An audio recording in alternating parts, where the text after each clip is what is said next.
Καλησπέρα. Ευχαριστούμε στο V-Media που μας φιλοξενεί σήμερα. Το όνομά μου είναι Wayne Hall. Είμαι μέλος του Συλλόγου Ενεργών Πολιτών της Αίγινας. Είμαι και συντονιστής της ιστοσελίδας Καποδίστρια Σπινέλη Ευρώπη. Σήμερα θα κάνουμε κουβέντα με θέμα Καποδίστρια Σπινέλη σήμερα και διάφορα άλλα σχετικά. Έχω μαζί μου τώρα τον κύριο Κούκο, Ανδρέα Κούκο, που είναι ιστορικός, καθηγητής στην Στρατιωτική Σχολή και πρόεδρος του Συλλόγου Μελέτης του έργου του Ιωάννη Καποδίστρια. Πριν να θίξουμε το σημερινό μας θέμα και να πούμε παρεπιπτόντως ότι είχαμε καλέσει τον Δήμαρχο της Αίγινας που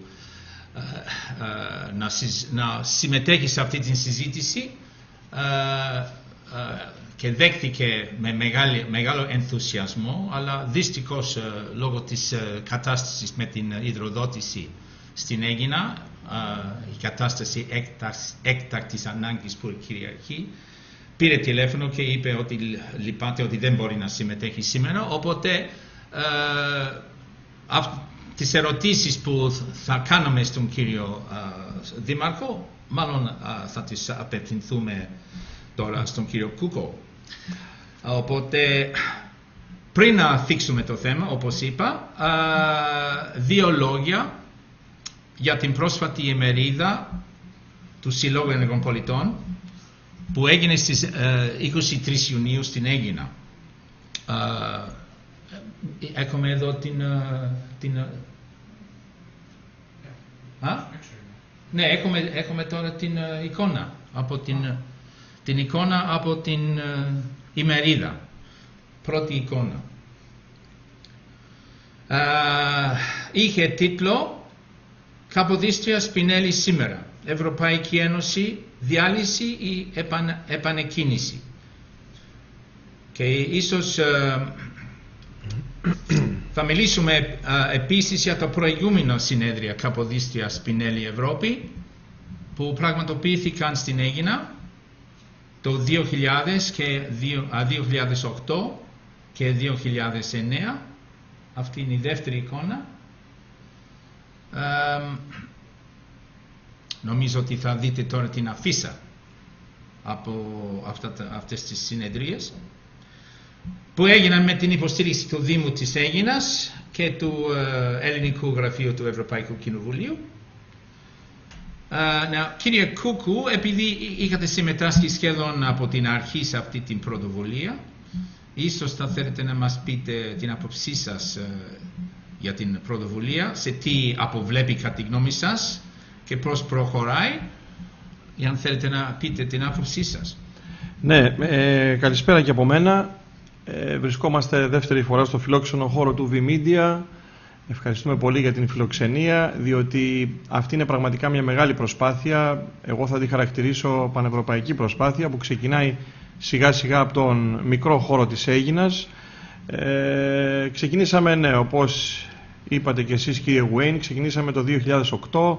Εγώ βέβαια κάπου σε εκείνο το χρονικό διάστημα συμμετείχα σε ένα συνέδριο που έγινε στην Αίγινα λίγο νωρίτερα για τον Ιωάννη Καποδίστρια και από το 2008 συνεχώς βρίσκομαι και εγώ ενεργός πολίτης μαζί σας στην Αίγινα. Υπήρξε αυτή η θαυμάσια ιδέα το πώς ένας πολιτικός που έζησε 200 χρόνια περίπου πριν, μαζί με έναν πολύ νεότερο πολιτικό, τον Σπινέλη, που έζησε μέχρι πάρα πολύ πρόσφατα, πώς μπορούν αυτοί οι δύο άνθρωποι να έχουν ταυτόσιμες ιδέες.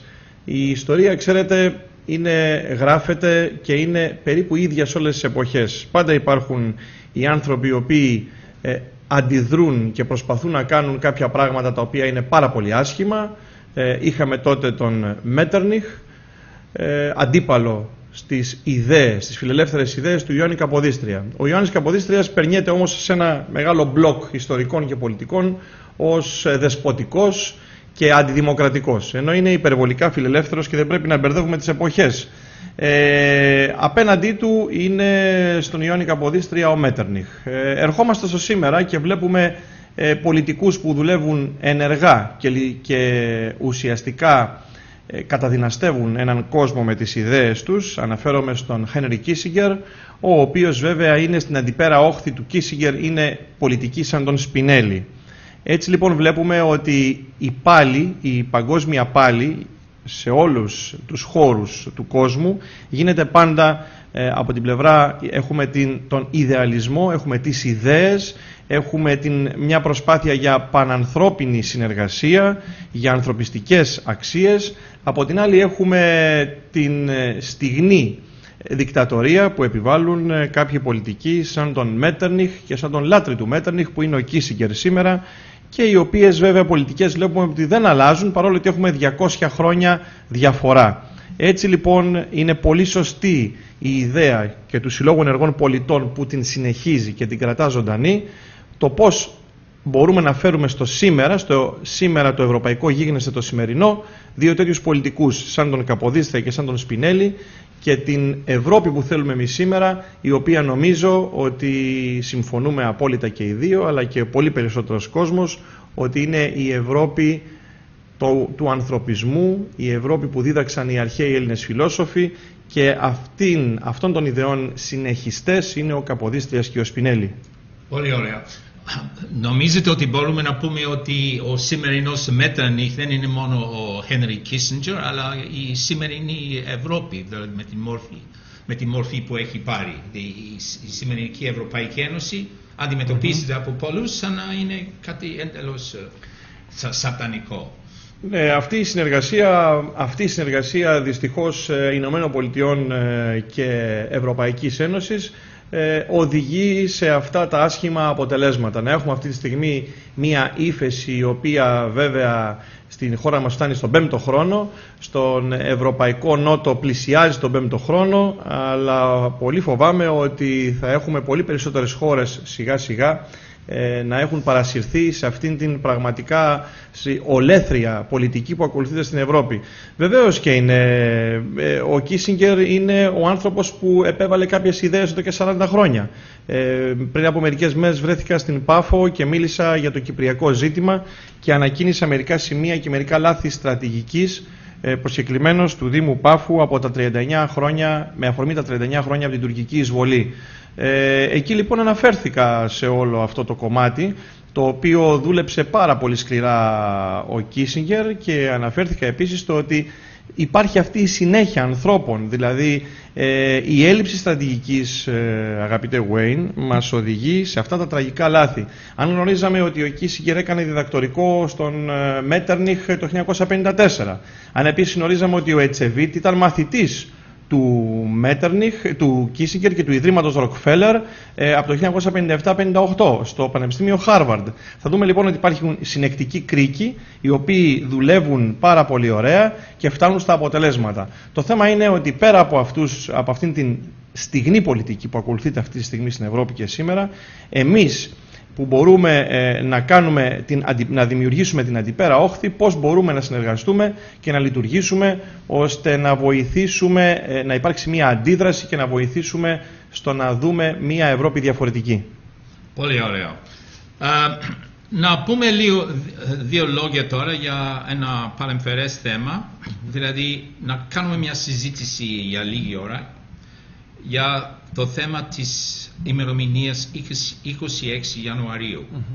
Δηλαδή 26 Ιανουαρίου που έγινε η ορκομοσία του πρώτου κυβερνήτη της απελευθερωμένης Ελλάδας στην Αίγυπτο το 1828 και την ίδρυση του ελληνικού κράτους. Νομίζω ότι Μενέλα, έχουμε άλλη εικόνα εδώ, έτσι δεν είναι, που δείχνει την ίδρυση από την Αίγυπτο Πόρταλ. Έχουμε κάποια εικόνα εδώ. Δεν βλέπω την εικόνα, αλλά ελπίζω ότι πρόκειται για φωτογραφία από την φετινή επέτειο της δημιουργίας του κράτους στην Αίγινα, που την διοργάνωσε ο Δήμος Αίγινας με ομιλητές τον κύριο Κούκο, τον Παναγιώτη Πασπαλιάρη, τον κύριο Κώστα σταμάτη. Αυτό βλέπουμε αυτή τη στιγμή. Ναι. Στην επόμενη φωτογραφία βλέπουμε την τελετή που πραγματοποιήθηκε στην Αίγινα το 2008.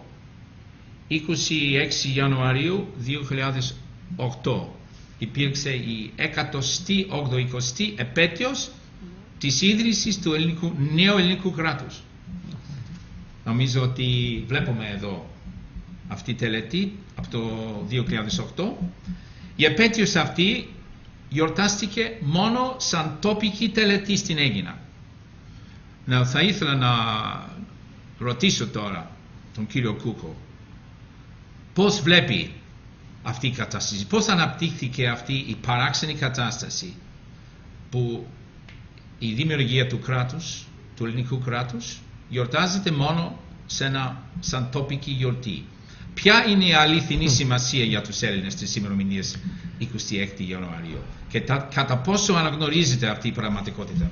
Νομίζω ότι αν ήταν εδώ ο Δήμαρχος θα περηφανευόταν για την πρόοδο που έχει γίνει τα τελευταία χρόνια σε σχέση με αυτό. Αλλά θα ήθελα να το εξηγήσετε και την γενική κατάσταση, κύριο Κούκο. Ευχαριστώ για την ερώτηση. Είναι πολύ σημαντικό αυτό το θέμα και η ανακοίνησή του από την πρώτη πρωτεύουσα της Ελλάδος, που τονίζουμε πάντα ότι είναι η Αίγινα. Έτσι λοιπόν η Αίγινα βλέπουμε ότι πάντα μπαίνει μπροστά σε κάποια πάρα πολύ σημαντικά θέματα και νομίζω ότι η ίδρυση του ελληνικού κράτους είναι ένα πάρα πολύ σημαντικό θέμα και θα έπρεπε να γιορτάζεται όπως σε πάρα πολλά κράτη του κόσμου με πολύ μικρότερη ιστορία από την ελληνική. Πραγματικά είναι απορίας άξιων. Αλλά αγαπητέ Wayne, θα σε πάω σε άλλα θέματα πάρα πολύ επίκαιρα, όπως το ότι δεν διδάσκεται η Ελληνική Επανάσταση στα ελληνικά πανεπιστήμια. Ατυχώς έχουμε πάρα πολύ λίγες ώρες μάθημα και ανάλυση της Ελληνικής Επαναστάσεως στο Ελληνικό Πανεπιστήμιο και μάλιστα στο τμήμα που λέγεται Ιστορικό Αρχαιολογικό. Επίσης έχουμε πάρα πολύ λίγες σελίδες αφιερωμένες σε αυτό το τεράστιο γεγονός στα βιβλία των παιδιών μας, του Δημοτικού, του Γυμνασίου και του Λυκείου, και είναι εντυπωσιακό. Φαντάζομαι ότι και στη χώρα σου την Αυστραλία, αλλά και σε άλλες χώρες, στις ΗΠΑ, στη Γαλλία, στη Μεγάλη Βρετανία, η ίδρυση των κρατών και οι επαναστάσεις αντίστοιχα παίρνουν πάρα πολύ μεγάλο μέρος ανάλυσης και μελέτης και διδασκαλίας προς τα παιδιά όλων των ηλικιών. Δυστυχώς εδώ πάντα βρίσκουμε τους ξένους να φταίνε για ό,τι συμβαίνει σε αυτή τη χώρα. Πάντα φταίνε κάποιες μεγάλες ξένες δυνάμεις και δεν φταίμε εμείς οι ίδιοι για αυτή την απίστευτη κατάντια, διότι το τονίζω ότι εδώ έχουμε ένα κράτος το οποίο δούλεψε ο Καποδίστριας πάρα πολύ ισχυρά και πέτυχε την ίδρυσή του, αλλά μετά τη δολοφονία του πραγματικά βλέπουμε να επικρατεί ένας πολιτικός κοτζαμπασισμός και άνθρωποι οι οποίοι δεν έχουν ούτε αξίες, ούτε ιερό ούτε όσιο που θα λέγαμε, οι οποίοι κυριαρχούν σε αυτή τη χώρα. Νίκησαν λοιπόν αυτές οι μεγάλες δυνάμεις, Wayne. Νίκησε το Αγγλικό κόμμα, νίκησε το Γαλλικό κόμμα με τους εδώ μεγάλους εκπροσώπους τους, τον Κολέτη και τον Μαυροκορδάτο, και αυτοί οι άνθρωποι με άλλα ονόματα δυστυχώς κυριαρχούν σε αυτή τη χώρα με φωτεινά διαλύματα. Δεν πέρασε μία μέρα, δεν έγινε το εθνικό κτηματολόγιο, δεν έγιναν βασικά πράγματα και πάντα μας φταίνε κάποιοι άλλοι και δεν φταίμε εμείς. Αυτή η εθνική εορτή, η οποία ξεκινάει από την Αίγινα, πρέπει με όλες μας τις δυνάμεις να υποστηρίξουμε τα επόμενα χρόνια, ώστε να γίνει γενική, πανεθνική γιορτή για όλη την Ελλάδα. Η ίδρυση του ελληνικού κράτους. Μάλιστα. Της 26ης Ιανουαρίου, και να μην γιορτάζεται μόνο στην Αίγινα, να γιορτάζεται σε όλη την Ελλάδα. Οπότε... Και είναι σημαντική η πρωτοβουλία σας, πάρα πολύ σημαντική, και του Δημάρχου της Αίγινας αλλά και του Συλλόγου Ενεργών Πολιτών. Συμφωνούμε απολύτως εκεί. Η εθνική γιορτή στην Τουρκία, η ημέρα της Δημοκρατίας, Republic Day, 29 Οκτωβρίου, είναι η μέρα που δημιουργήθηκε το σύγχρονο τουρκικό κράτος το 1923. Θεωρήθηκε από τον Κεμάλ Ατατούρκ ως πιο σημαντική εθνική γιορτή της Τουρκίας. Στην Κύπρο, η ημέρα της Ανεξαρτησίας, 1η Οκτωβρίου, δεν είναι η μέρα που ξεκίνησαν οι εχθροπραξίες από την ΕΟΚΑ ενάντια στην Βρετανική κατοχή. Είναι η μέρα που ανακηρύχθηκε η Κύπρος το 1960 σε ανεξάρτητο κράτος. Γιορτάζεται και η 1η Απριλίου, η έναρξη των εχθροπραξιών κατά της Μεγάλης Βρετανίας. Ναι, γιορτάζεται επίσης. Και η 1η Απριλίου. Αλλά η ημέρα της Ανεξαρτησίας είναι 1η Οκτωβρίου. Στην Ελλάδα η Εθνική Γιορτή 25 Μαρτίου έχει προσδιοριστεί ως η μέρα που ξεκίνησε η Ελληνική Επανάσταση το 1921 για να τινάξουν οι Έλληνες στον Οθωμανικό ζυγό. Όλοι οι Έλληνες και όχι μόνο οι Έλληνες αλλά και οι άλλοι Ευρωπαίοι αναγνωρίζουν τη σημασία του απελευθερωτικού αγώνα των Ελλήνων και τη σημασία της τελικής νίκης της Επανάστασης. Αλλά λίγοι Έλληνες σήμερα είναι ικανοποιημένοι με την ποιότητα του κράτους που δημιουργήθηκε σαν αποτέλεσμα της Επανάστασης. Όπως είπατε τώρα, απλώς επαναλαμβάνω αυτό που είπατε, ειδικά μετά από την δολοφονία του Καποδίστρια. Εδώ είναι μια ερώτηση όμως. Νομίζετε ότι έχει νόημα, μάλλον έχετε απαντήσει, αλλά ίσως μπορείτε να πείτε και δύο πράγματα παραπάνω. Νομίζετε ότι έχει νόημα να αντιμετωπιστεί στο επίπεδο του συμβολισμού, στο επίπεδο των τελετών και των γιορτών αυτή η σύγχρονη κατάσταση δυσλειτουργίας και αφαιρεγγιότητας του ελληνικού κράτους? Ναι, βέβαια. Ξεκινούμε πάντα από την Ελληνική Επανάσταση. Ένας από τους στόχους της εταιρείας μελέτης έργου Ιωάννη Καποδίστρια, η οποία υπάρχει εδώ και 3 χρόνια και έχω την τιμή να είμαι ο πρώτος πρόεδρος. Λοιπόν, είναι και ένας από τα οράματά μας και τους στόχους μας να πετύχουμε αυτή η Ελληνική Επανάσταση με τα συν και με τα πλήν της, με τα καλά της και με τα κακά της, να διδάσκεται στα ευρωπαϊκά πανεπιστήμια. Διδάσκεται η Γαλλική Επανάσταση, η Αμερικανική Επανάσταση και η Ελληνική Επανάσταση δεν διδάσκεται σχεδόν καθόλου. Εκτός από την πρωτοβουλία στο παρελθόν κάποιων ελαχίστων ανθρώπων για πολύ λίγες μικρού μήκους διαλέξεις ή κάποιες ημερίδες. Πρέπει να έχουμε σταθερά μαθήματα. Συνεργαζόμαστε με 3 χώρες, με την Ελβετία, με την Αυστρία και με την Ρωσία, ώστε να πετύχουμε σιγά σιγά με τη συνεργασία με διάφορα πανεπιστήμια αυτόν τον πρωταρχικό σκοπό. Είτε να φτιάξουμε έδρα με το όνομα του Ιωάννη Καποδίστρια, που θα μιλήσουμε στη συνέχεια για το ευρωπαϊκό του έργο, είτε να αρχίσει να διδάσκεται η Ελληνική Επανάσταση και να μπορέσουμε, βοηθώντας με βοήθεια από κάποια μεγάλα ελληνικά ιδρύματα, να δώσουμε κάποια μάστερ, κάποιες μεταπτυχιακές έρευνες και κάποια διδακτορικά σε ξένους, το τονίζω, σε ξένους φοιτητές, γιατί έτσι θα δημιουργήσουμε ξανά την στροφή των ξένων προς τον ελληνικό πολιτισμό. Νομίζω ότι είναι πολύ σημαντικό και είναι αυτό που εμείς μπορούμε να εξάγουμε δωρεάν. Έτσι λοιπόν ήδη έχουμε, να τονίσω εδώ ότι ήδη έχουμε ενδιαφέρον από μερικά παιδιά στην Ελβετία, από 2 Αυστριακούς και από αρκετούς Ρώσους θα έλεγα, που εκδηλώσαν ένα αρχικό ενδιαφέρον ώστε να μελετήσουν μέσα από την εταιρεία και να τους παραδώσουμε κάποια βιβλιογραφία, να τους βοηθήσουμε σε αυτό, ώστε να ξεκινήσουν μεταπτυχιακές σπουδές με θέματα από την Ελληνική Επανάσταση. Νομίζω ότι η εκπαίδευση Wayne είναι ένα σημαντικό κομμάτι και έτσι βάζουμε και όλα αυτά τα θέματα. Μέσα από τη μελέτη της Ελληνικής Επαναστάσεως θα έρθει ξανά το θέμα της ίδρυσης του κράτους που είπες πολύ εύστοχα νωρίτερα. Αυτή τη στιγμή μπορεί να είμαστε λίγοι.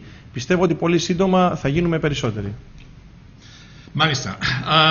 Ο Δήμαρχος της Αίγινας εμπνεύστηκε από την εκδήλωση στις 23 Ιουνίου και έγραψε ένα κείμενο που κατά κάποιον τρόπο παρουσιάζει το πολιτικό του πιστεύω, και θα ήθελα να παραθέσω λίγα αποσπάσματα από αυτό το κείμενο. Γράφει ο Δήμαρχος, η Ευρώπη βρίσκεται απέναντι σε κρίσιμες εξελίξεις τόσο σε ευρωπαϊκό όσο και σε παγκόσμιο επίπεδο.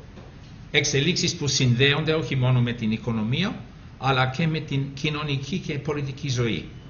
Σήμερα περισσότερο από κάθε άλλη φορά, λόγω των επιπτώσεων της βάθιας οικονομικής κρίσης, επιβάλλεται η απελευθέρωση όλων των κοινωνικών δυνάμεων.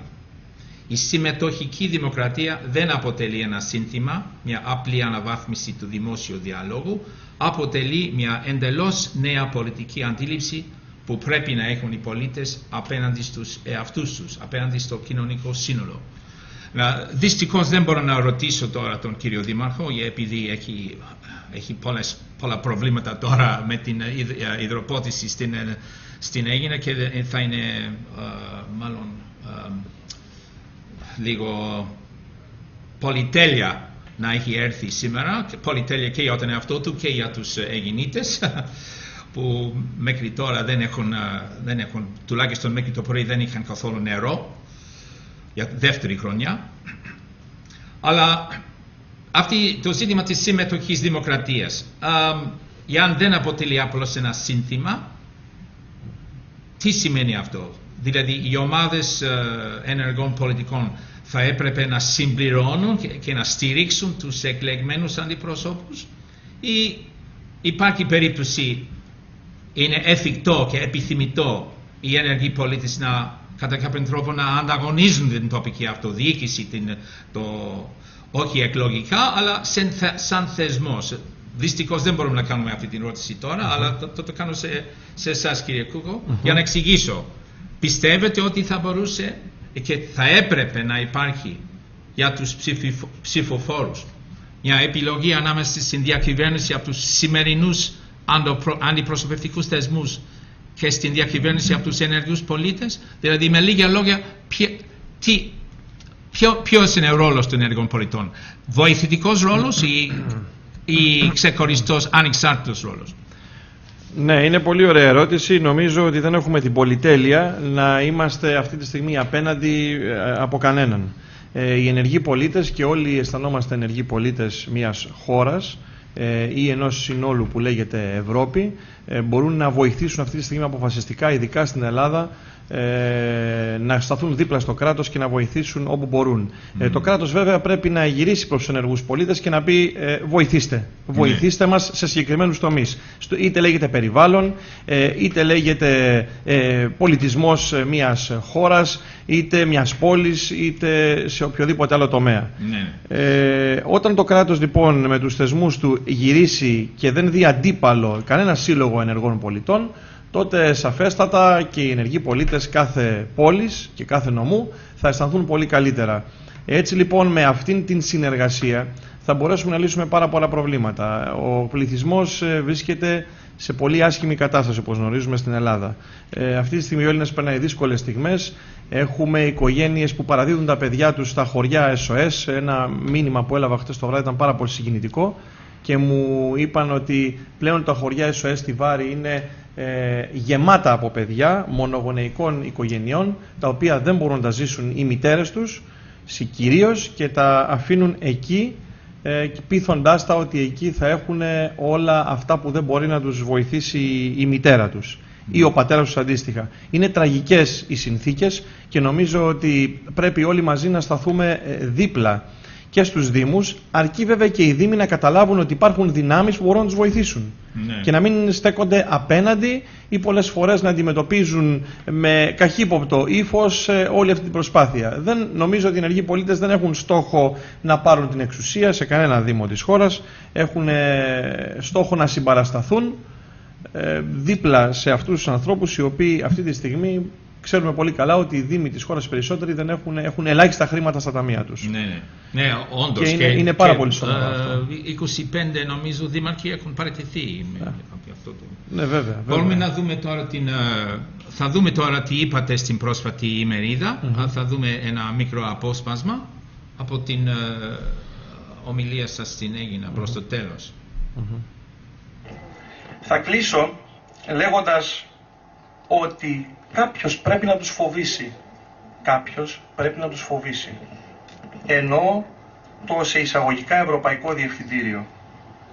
Με την κινητοποίηση των χωρών του Ευρωπαϊκού Νότου, με τη σκληρή διαπραγμάτευση και με τη χρησιμοποίηση ισχυρών χαρτιών, που μπορεί να είναι και στον οικονομικό ίσως τομέα, αλλά και σε άλλους τομείς, με μια σκληρή διαπραγμάτευση, ίσως κάποιοι φοβηθούν όταν κάποιος σκληρός διαπραγματευτής αποφασίσει τη χώρα να την πάει αλλού ή να απειλήσει ακόμα και με την αποχώρησή της. Δεν είναι κακό. Στη διαπραγμάτευση επιτρέπονται όλα. Δεν λέμε η Ελλάδα να φύγει από πουθενά. Ανήκει στην Ευρώπη η Ελλάδα. Η Ελλάδα ίδρυσε την Ευρώπη πολιτιστικά. Αλλά ίσως μια καλή διαπραγμάτευση να βάλει ορισμένους να σκεφτούν. Αυτά είναι χαρτιά που φοβίζουν. Αλλιώς θα κατατήσουμε οι Κινέζοι της Ευρώπης. Αυτό είναι το σχέδιο. Οι Κινέζοι της Ευρώπης. Φτηνά ημερομίσθια και η Κίνα είναι μακριά. Εδώ έχουμε χώρες στο Νότο που δουλεύουν καλύτερα και είναι και πιο κοντά. Προτείνω, κύριε Κέζα, αυτή την ημερίδα να την επαναλάβουμε σε σύντομο χρόνο στην Ιταλία. Αυτή είναι η πρότασή μου σήμερα, και μετά ίσως σε μια άλλη χώρα. Και να ζητήσουμε την υποστήριξη του Ευρωπαϊκού Κοινοβουλίου.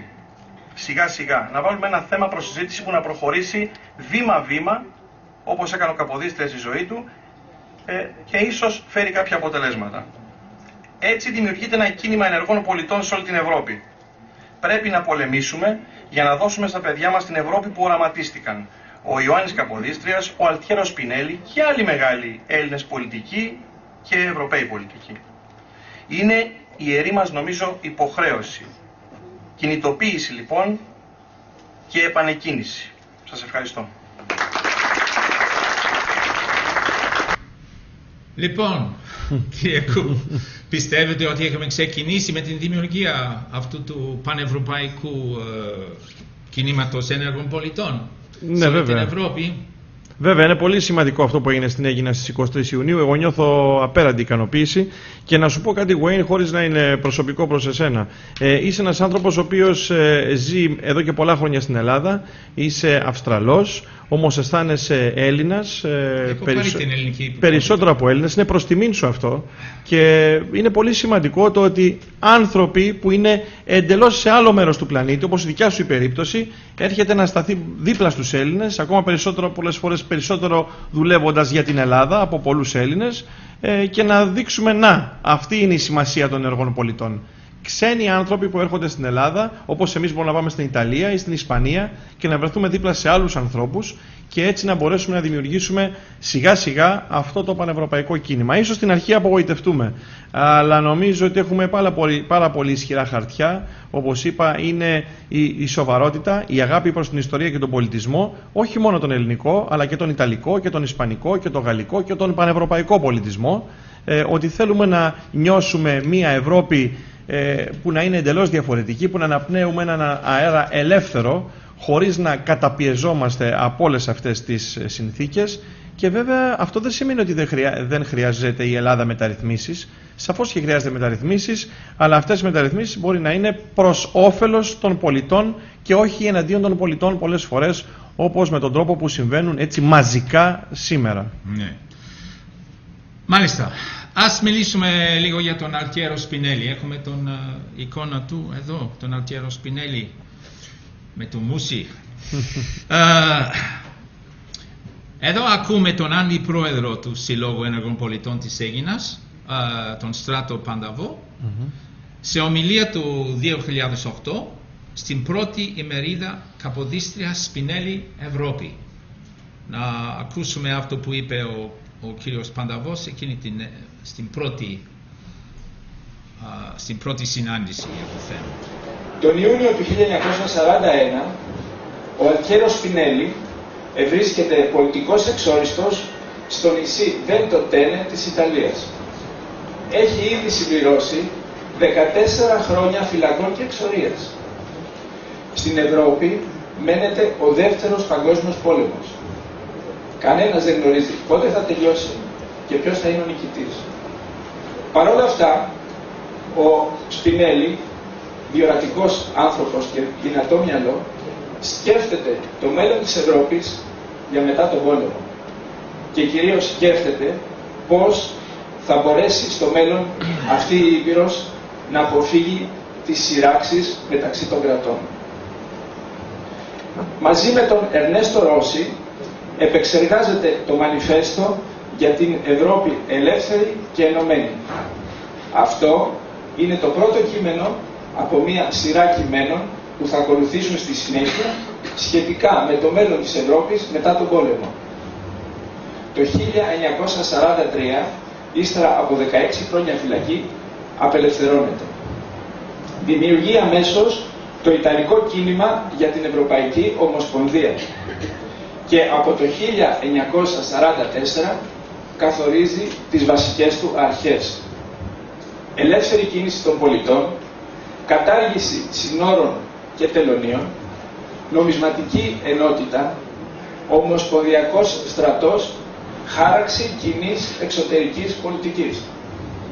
Στη συνέχεια και μέχρι το θάνατό του το 1986 εργάζεται ακατάπαυστα επάνω στην ιδέα της Ομοσπονδιακής Ευρωπαϊκής Ένωσης.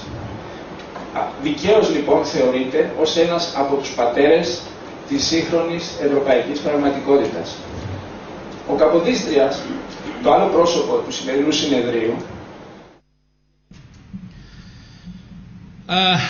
το Σεπτέμβριο του 2010 δημιουργήθηκε η ομάδα Σπινέλη και μπορούμε να δούμε την ομάδα Σπινέλη τώρα και αυτή η εικόνα που βλέπουμε εδώ με το ξεφτισμένο, ας πούμε, σκηνή, ναι. Αυτό είναι συμβολικό. Θα δούμε τώρα τα μέλη της ομάδας Σπινέλη. Ο σκοπός αυτής της ομάδας είναι να επαναφέρει την υποστήριξη της κοινής γνώμης για την υπόθεση της Ευρωπαϊκής Ομοσπονδοποίησης, η οποία απειλείται από την άνοδο του ευρωσκεπτικισμού, φυσικά και από την πολιτική της που ακολουθείται αυτή τη στιγμή. Σύμφωνα με την ομάδα Σπινέλη όμως, χρειάζεται όχι λιγότερη αλλά περισσότερη Ευρώπη. Και ο Γεράσιμος Μοσχονάς είναι αναπληρωτής καθηγητής συγκριτικής πολιτικής στο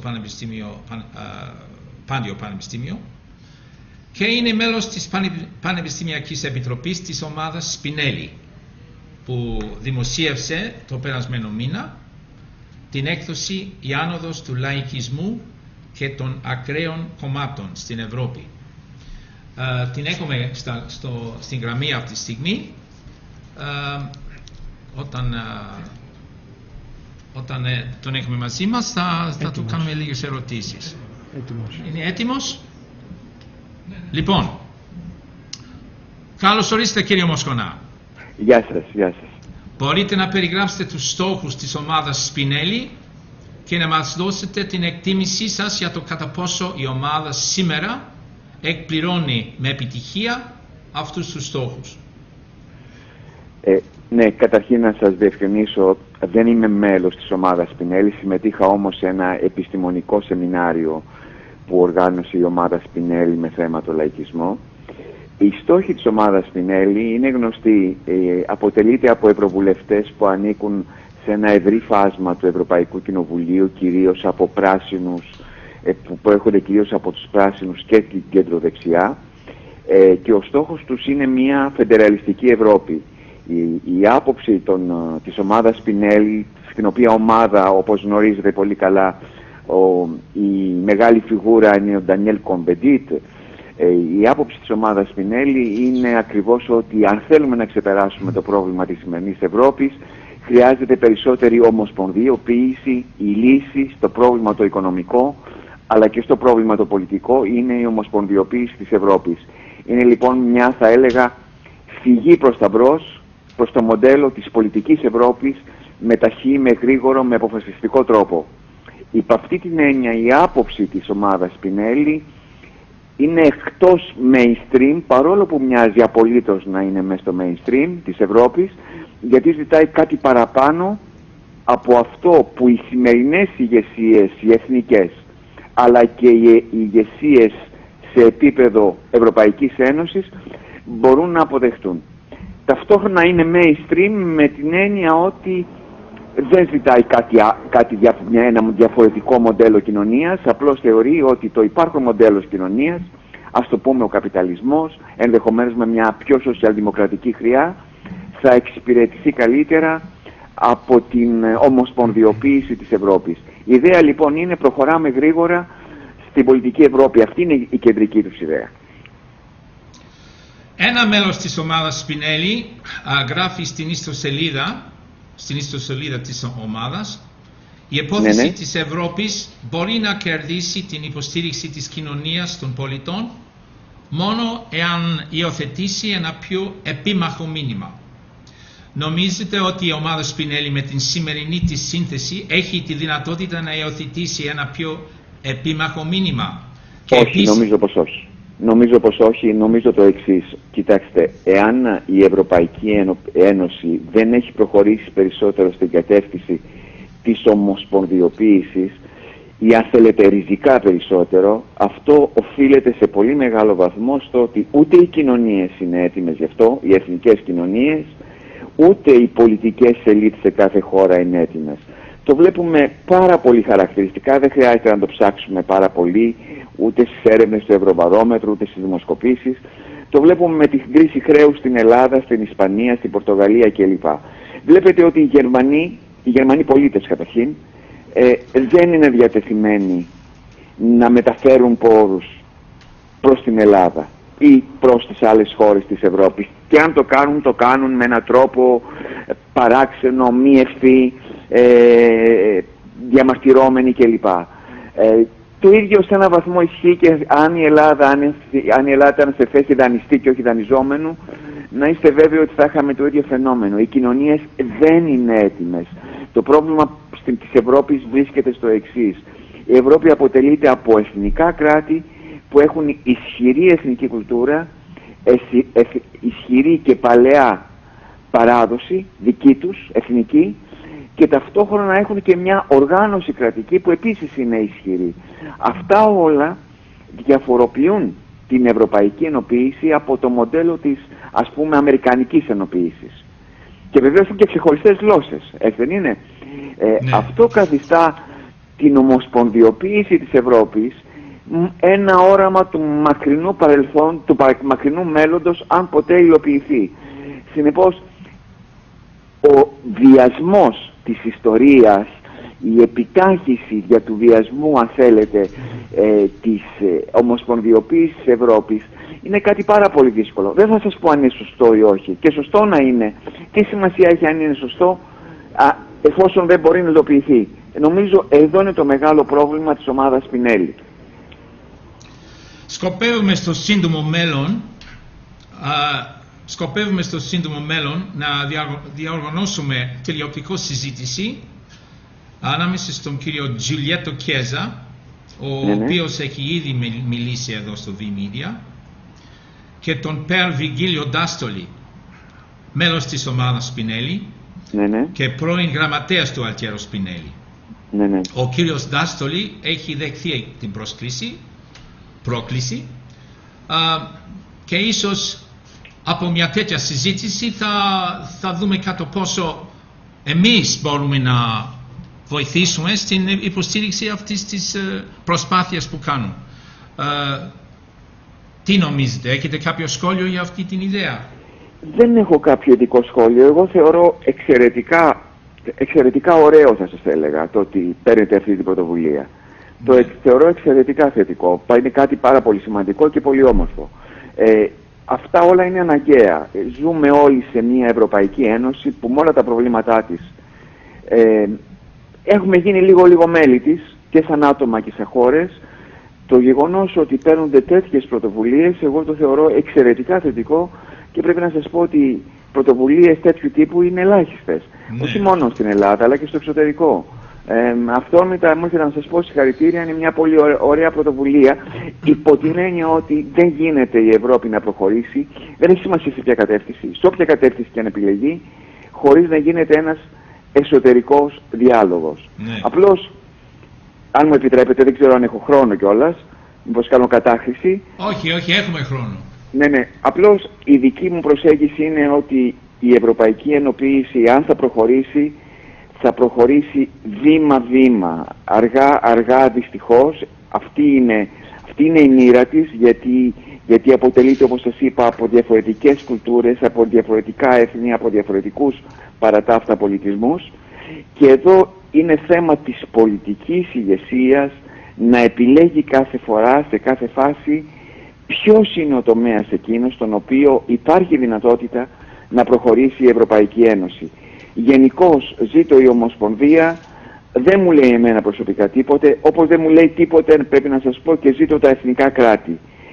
Χρειάζεται μια ευφυής ηγεσία που θα βλέπει μακριά και θα είναι ικανή, πώς να σας το πω, να ακολουθήσει τη λογική της ιστορίας. Η ιστορία μερικές φορές μέσα από το δόλο της, με περίτεχνο τρόπο, μερικές φορές με κρυφό τρόπο, μας λέει τι πρέπει να κάνουμε. Δεν πάμε κόντρα στην κίνηση της ιστορίας. Σήμερα υπάρχει οικονομική κρίση, υπάρχει κρίση χρέους. Μέσω αυτού του μηχανισμού προχωράει η ιστορία. Σε αυτό το θέμα καλείται η Ευρώπη να δώσει μια αποτελεσματική απάντηση. Αν τα καταφέρει, θα κάνει ένα μεγάλο βήμα προς τα μπρος. Προς το παρόν, νομίζω μιλάμε με τον κύριο Χόλ, έτσι δεν είναι? Ναι. Και δεν σας βλέπω. Ναι. Ναι. Προς το παρόν όμως, δεν έχει κάνει αυτό το βήμα. Ναι. Η απάντηση στην κρίση δεν θα σας έλεγα ότι είναι σε μεγάλο βαθμό απογοητευτική. Δεν σας έλεγα ότι δεν έχει κάνει τίποτε, αλλά δεν είναι στο ύψος των περιστάσεων.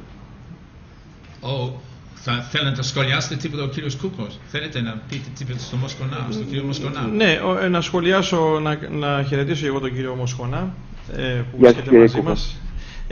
Κοιτάξτε, ο κύριος Κέζα στις 23 Ιουνίου στην ωραία μερίδα που κάναμε στην Αίγινα μίλησε για όλο αυτό το σύστημα που κυριαρχεί στην Ευρώπη αυτή τη στιγμή. Είναι το τραπεζικό σύστημα το παγκόσμιο. Είπε ότι αυτή τη στιγμή είναι δυνατόν να δίνονται 3 δισεκατομμύρια. Είπε ένα τεράστιο ποσό το οποίο δίνεται για ανακεφαλοποίηση των τραπεζών, το θυμάμαι ακριβώς, στην Ευρώπη. Άρα λοιπόν, εγώ νομίζω ότι η Ευρώπη του πολιτισμού, η Ευρώπη της ιστορίας, πρέπει να κοντραριστεί με αυτό το σύστημα, το παγκόσμιο σύστημα.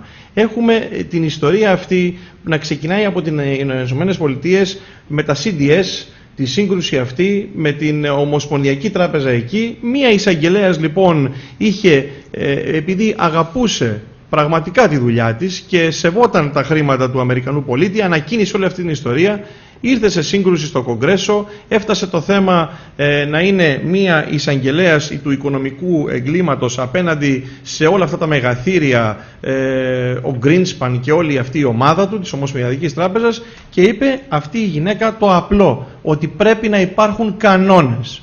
Το σύστημα λοιπόν μέσω του Greenspan είπε ότι δεν θα υπάρχουν κανόνες και θα παίζουν και θα μεταφέρουν ένα αόρατο χρέος από χώρα σε χώρα και θα καταστρέφουν όποιον θέλουν και θα φτιάχνουν όποιον θέλουν. Λοιπόν, αυτό είναι ένα σύστημα το οποίο η Ευρώπη νομίζω συνολικά πρέπει να απαντήσει, αν είναι υπέρ του, που από ό,τι φαίνεται αυτή τη στιγμή η ηγεσία στην Ευρώπη είναι υπέρ αυτού του συστήματος, ή αν είναι εναντίον. Είναι αυτό το σύστημα της παγκοσμιοποίησης το οποίο η Ευρώπη του πολιτισμού, γιατί αυτή την Ευρώπη εμείς αισθανόμαστε, πρέπει να αντιταχθεί, να το αντιμετωπίσει. Δεν είναι δυνατόν δηλαδή να μεταφέρεται ένα αόρατο χρέος, και όπως τώρα βρέθηκα στην Κύπρο, όπως σας είπα την προηγούμενη εβδομάδα, για να μιλήσω εκεί για το κυπριακό ζήτημα, με πλησίασαν Κύπροι πολίτες και μου είπαν ότι σε μία νύχτα άλλος έχασε 50, άλλος 70, άλλος 100.000 ευρώ. Αυτά τα χρήματα που χάθηκαν ήταν πραγματικά. Όλα τα άλλα που μεταφέρονται ως χρέος είναι αόρατα. Δεν μπορεί λοιπόν από τη μία να χάνονται χρήματα και να καταστρέφονται πολίτες, ζωές, οικογένειες, και από την άλλη να λειτουργεί το σύστημα έτσι. Νομίζω ότι η Ευρώπη πρέπει να απαντήσει ως η Ευρώπη της ιστορίας και του πολιτισμού. Κύριε Κούκο, εάν τα έλεγα εγώ αυτά που είπατε, δεν θα τα έλεγα τόσο καλά όσο τα είπατε. Με αυτό θέλω να σας πω ότι συμφωνώ απόλυτα μαζί σας. Όταν προηγουμένως ανέφερα τη διατύπωση η Ευρώπη μπορεί να προχωρήσει μόνο βήμα το βήμα, step by step όπως λένε, και αν θέλει να προχωρήσει βήμα το βήμα πρέπει να εκμεταλλευτεί τις δυνατότητες που της δίνει η πραγματική ιστορία, εννοούσα ακριβώς αυτά που είπατε, και η παρατήρησή σας, η παρέμβασή σας μου επιτρέπει να γίνω πιο συγκεκριμένος. Εάν η Ευρώπη δεν καταφέρει σε αυτή τη φάση, προς το παρόν δεν το έχει καταφέρει και συμφωνώ μαζί σας απολύτως, να αντιμετωπίσει το πρόβλημα που δημιούργησε η χρηματοπιστωτική κρίση και ως συνέχεια της η κρίση χρέους, και να την κάνουμε αυτή την Ευρώπη, να το διατυπώσω πάρα πολύ απλά και πολύ λαϊκά. Αυτή είναι η δυναμική της ιστορίας. Χρειάζεται να περιοριστεί ο ρόλος των χρηματοπιστωτικών αγορών. Προς το παρόν η Ευρώπη σε αυτό το τομέα πηγαίνει, πώς να σας το πω, τόσο αργά ως ένα μυρμήγκι. Αυτός έχει κάνει κάποια βήματα, αλλά τα βήματα αυτά είναι πάρα πολύ μικρά. Και όπως γνωρίζετε από την τοποθέτησή σας και ξέροντας και λίγο το προφίλ σας, μπορώ να καταλάβω ότι το γνωρίζετε άριστα. Ξέρετε ότι υπάρχουν δυνάμεις όπως το City, η Αγγλία δηλαδή, η Μεγάλη Βρετανία κλπ, οι οποίες είναι αντίθετες σε αυτή την κατεύθυνση. Αυτό είναι το μεγάλο πρόβλημα της Ευρώπης. Προχωρά πάντα μέσω συμβιβασμών, οι οποίοι είναι ατελείς και οι οποίοι, αν κάνουμε σήμερα το συνολικό απολογισμό, θα δούμε ότι ο συνολικός αυτός απολογισμός των μικρών ατελών συμβιβασμών είναι αρνητικός. Να σας υπενθυμίσω, όταν ξέσπασε η χρηματοπιστωτική κρίση το 2007-2008, τους πύρινους λόγους των Ευρωπαίων ηγετών εναντίον του τραπεζικού συστήματος, εναντίον των hedge funds και όλα αυτά. Μάλιστα. Τι έχει γίνει σήμερα? Κάποιες μικροαποφάσεις του Ευρωκοινοβουλίου, ξέρετε, τίποτα ιδιαίτερο, έτσι. Τίποτα. Συμφωνώ απολύτως μαζί σας. Νομίζω πως, για να κλείσω, γιατί δεν θέλω να κάνω κατάχρηση του χρόνου σας, νομίζω ότι ένα μεγάλο άλμα προς τα μπρος στη συγκρότηση της Ευρώπης, σε αυτήν τη διαδικασία βήμα προς βήμα συγκρότησης, θα είναι ο περιορισμός εκ μέρους της των χρηματοπιστωτικών αγορών, ή για να το πω αλλιώς, ένα είδος ευρωπαϊκής αποπαγκοσμιοποίησης σε ό,τι αφορά το χρηματοπιστωτικό τομέα. Απλώς είμαι αρκετά πεσημιστής, αρκετά απεσιόδοξος ως προς την ικανότητα της Ευρώπης να το προωθήσει αυτό. Συμφωνώ απόλυτα μαζί σας, κύριε Μοσχονά. Είμαι απόλυτα σύμφωνος, διότι αυτό το πράγμα δεν μπορεί να συνεχιστεί. Βέβαια, το θέμα είναι ότι αυτές οι μικρές προσπάθειες που κάνουμε, έστω μέσω μικρών επιστημονικών εταιριών, μέσω των ενεργών πολιτών, με την εταιρεία που έχω εγώ ιδρύσει τα τελευταία χρόνια περί των Καποδίστρια, γιατί ο Καποδίστριας από μόνος του είναι μια σχολή σκέψης και προσπαθούμε αυτό να το αναδείξουμε με το ευρωπαϊκό του όραμα και το έργο που έκανε ο ίδιος σε μια δύσκολη Ευρώπη. Μπορεί να μην είχε τα αποτελέσματα που ανέμενε και ο ίδιος, αλλά νομίζω ότι αυτό μας δίνει τη δυνατότητα να προσπαθήσουμε όσο μπορούμε να ενεργοποιούμε περισσότερο και σε ευρωπαϊκά κράτη ανάλογες κινήσεις, ώστε να δούμε συνολικά πώς μπορούμε να αντεπεξέλθουμε σε όλο αυτό που δημιουργείται πραγματικά εναντίον της Ευρώπης από Ευρωπαίους, οι οποίοι είναι λίγοι, αλλά έχουν δυστυχώς λόγω της δύναμης του χρήματος αυτή τη μεγάλη δύναμη. Γι' αυτό προηγουμένως είπα, μιλώντας με τον κύριο Wayne Hall, ότι αυτή η πρωτοβουλία που θα γίνει, αν θυμάμαι καλά, στις 23 του μήνα, από ό,τι μου είπατε, είναι πολύ ωραία. Και χρησιμοποίησα τον όρο ωραία όχι τυχαία, θα μπορούσα να χρησιμοποιήσω ένα όρο πιο σοβαροφανή, να το πω έτσι, πιο ακαδημαϊκό. Είναι ωραία, είναι κάτι σημαντικό, έτσι προχωράει, έτσι προχωράει και η κουλτούρα και η Ευρώπη. Και είναι σημαντικό αυτές οι πρωτοβουλίες να γίνονται στην Ελλάδα. Σε ό,τι αφορά το σε ποια κατεύθυνση, σε ποιο πνεύμα, βεβαίως ο κάθε ομιλητής, ο κάθε παρεμβαίνον έχει τη γνώμη του, αλλά εγώ συμφωνώ με το δικό σας πνεύμα ότι η Ευρώπη πρέπει να ακολουθήσει τις διαδρομές της ιστορίας, και οι διαδρομές της ιστορίας σήμερα, δεν ξέρω μετά 10 χρόνια, είναι ελέγχουμε τις χρηματοπιστωτικές αγορές αν θέλουμε να πετύχουμε κάτι. Ξέρετε, είμαστε σε μια κατάσταση μερικοί. Εγώ δεν θα σας πω ενάντια στο νεοφιλελευθερισμό, δεν θα βγάλω τους γνωστούς πυρήνους λόγους. Ο νεοφιλελευθερισμός βοήθησε στο να υπάρξει μεγαλύτερη ανάπτυξη στις χώρες της Ευρώπης.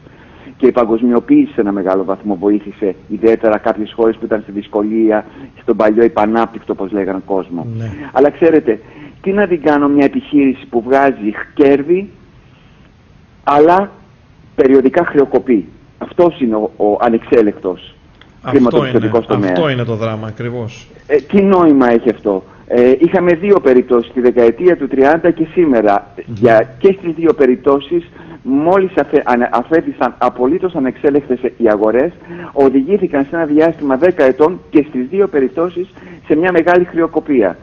Τι να κάνω αν έχετε μια επιχείρηση που βγάζει χρήμα, αλλά ξέρω ότι θα χρεοκοπήσει μετά 5 χρόνια. Αυτό ακριβώς. Και ήρθαν τα κράτη να σώσουν. Να σας θυμίσω το 2008 τι γινότανε, όπου ήταν όλο το σύστημα μπλοκαρισμένο, και αν δεν ήταν τα κράτη, με πρώτο το αμερικανικό, να σώσουν όλους αυτούς τους τρομερούς τραπεζίτες, δεν θα υπήρχε τίποτα στον ορίζοντα, θα είχαν διαλυθεί όλα. Και ενώ έγινε αυτό, ο χρηματοπιστωτικός τομέας παίζει το ίδιο παιχνίδι σαν να μην συνέβη τίποτε. Μάλιστα. Και εμείς το αφήνουμε να γίνεται αυτό. Είναι λίγο παράδοξο, είναι λίγο ακραίο, είναι λίγο τρελό για τον ορθολογισμό των σημερινών κοινωνιών, για τον ορθολογισμό του καθενός από εμάς. Αυτά είχα να σας πω. Μπορώ να πω κάτι, ότι ανάμεσα στις οργανώσεις που παλεύουν την κλιματιστικοποίηση της οικονομίας είναι η ATTAC, ναι. Που είναι οργάνωση πολιτών διεθνή και πανευρωπαϊκή, που υπάρχει στην Ελλάδα τώρα μια δεκαετία, πάνω από μια δεκαετία, αλλά δεν έχει αποκτήσει ρίζες εδώ. Έχει παραμείνει μια μικροσκοπική ομάδα στην Ελλάδα για διάφορους λόγους. Ένας λόγος νομίζω είναι επειδή είναι λίγο έξω από την νοοτροπία των Ελλήνων και ίσως παρόλο που η πολιτική, ειδικά η οικονομική πολιτική και η κοινωνική πολιτική της ΑΤΑΚ είναι μια χαρά, ο τρόπος που εκφράζεται κατά κάποιον τρόπο δεν έχει πιάσει έδαφος εδώ στην Ελλάδα. Ίσως μπορούμε να αρχίσουμε να αλλάξουμε αυτή με τη σημερινή πρωτοβουλία. Εγώ είμαι μέλος της ΑΤΑΚ. Είμαι ιδρυτικό μέλος της ΑΤΑΚ. Επειδή εγώ γνωρίζω αρκετά καλά τη Γαλλία, ναι. Η οργάνωση ΑΤΑΚ στη Γαλλία έπαιξε ιδιαίτερα στο δημοψήφισμα του 2005 για το Ευρωσύνταγμα τότε, έπαιξε ένα σημαντικότατο ρόλο, πολιτικό και πνευματικό θα έλεγα, και τα επιχειρήματά της ενάντια στο Ευρωσύνταγμα εκείνης της εποχής έγιναν ηγεμονικά στη γαλλική κοινωνία και επηρέασαν καθοριστικά το όχι τότε. Εδώ στη Γαλλία η ΑΤΑΚ μας έδωσε, είναι το χαρακτηριστικό και εντυπωσιακό παράδειγμα μιας μη κυβερνητικής οργάνωσης, όπως είπατε, που παίζει ένα ρόλο σε επίπεδο ιδεών πάρα πολύ σημαντικό και προπάντων πολύ αποτελεσματικό. Στην Ελλάδα, κύριε Χολ, το ξέρετε και το βλέπετε και νομίζω με αυτό που λέτε μεταφέρετε και τη δική σας προσωπική εμπειρία. Οι μη κυβερνητικές οργανώσεις είναι λιγότερο αποτελεσματικές, οργανώσεις όπως η ΑΤΑΚ. Αυτές που είναι πιο αποτελεσματικές συνδέονται πάρα πολύ με το ελληνικό κράτος και παίζουν παιχνίδια και καλά και κακά, και κακά μερικές φορές, όχι μόνο κακά, αλλά παίζουν παιχνίδια, συνδέονται πάρα πολύ με το ελληνικό κράτος. Δεν έχει η κοινωνία πολιτών, αυτό που λέμε κοινωνία πολιτών, δεν έχει την ισχύ και την ανεξαρτησία που έχει σε άλλες χώρες. Η περίπτωση του ΑΤΑΚ είναι χαρακτηριστική κατά τη γνώμη μου. Ναι. Μια άλλη ιδέα που μάλλον θα προτείνουμε και ίσως η Βιμίδια θα συμφωνεί εδώ, επειδή ο εν λόγω άνθρωπος, ο Πέντρο Ολάια, είναι άνθρωπος που έχει μιλήσει, νομίζω δεν ξέρω πόσες φορές, αλλά είναι πολύ γνωστός εδώ στο Βιμίδια. Νομίζω ότι θα ήταν πάρα πολύ καλή ιδέα να προτείνουμε τον Πέντρο Ολάια για μέλος της ομάδας Σπινέλη. Είναι ελληνιστής ο Πέντρο Ολάια, φυσικά δεν είναι Έλληνας, είναι άνθρωπος που αγαπάει την Ελλάδα και προτιμάει να μείνει εδώ και έχει τεράστια γνώση για θέματα, ιστορικά θέματα. Αν και δεν είμαι μέλος της ομάδας Σπινέλη, θα έλεγα ότι ο Ολάια έχει ένα ιδανικό προφίλ για την ομάδα Σπινέλη. Ιδανικό, δηλαδή θα μπορούσε να είναι προς τις δύο κατευθύνσεις. Και προς την ομάδα Σπινέλη και προς την ελληνική κοινωνία.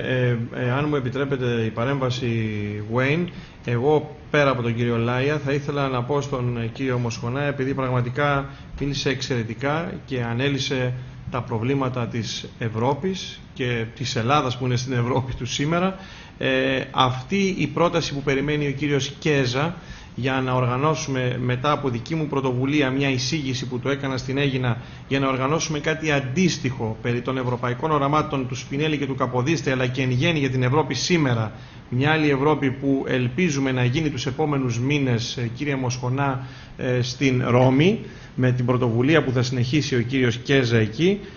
Εγώ θα σας πρότεινα, αν όλα πάνε καλά και ταιριάξουν οι ημερομηνίες, να είστε κι εσείς μαζί μας εκεί.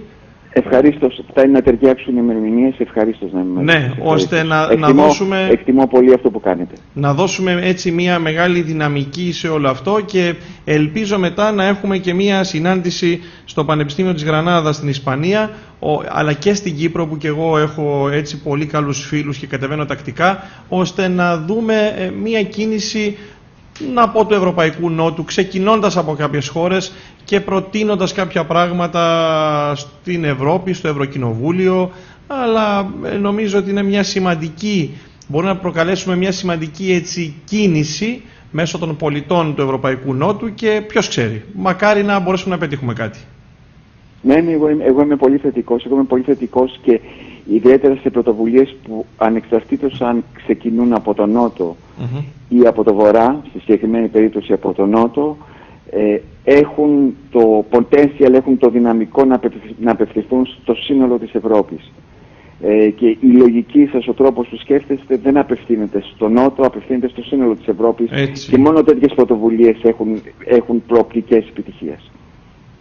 Να πω κάτι εδώ, ότι η πρωτοβουλία Καποδίστρια Σπινέλη Ευρώπη ξεκίνησε από συνεργασία ανάμεσα στην Φιλανδία, το ΑΤΑΚ της Φιλανδίας και οι Αιγεννήτες. Μάλιστα. Δηλαδή, από τα δύο άκρη της Ευρώπης. Ακόμα καλύτερα. Ναι. Ακόμα καλύτερα. Ενισχύει τα επιχειρήματά μας, λοιπόν. Ωραία.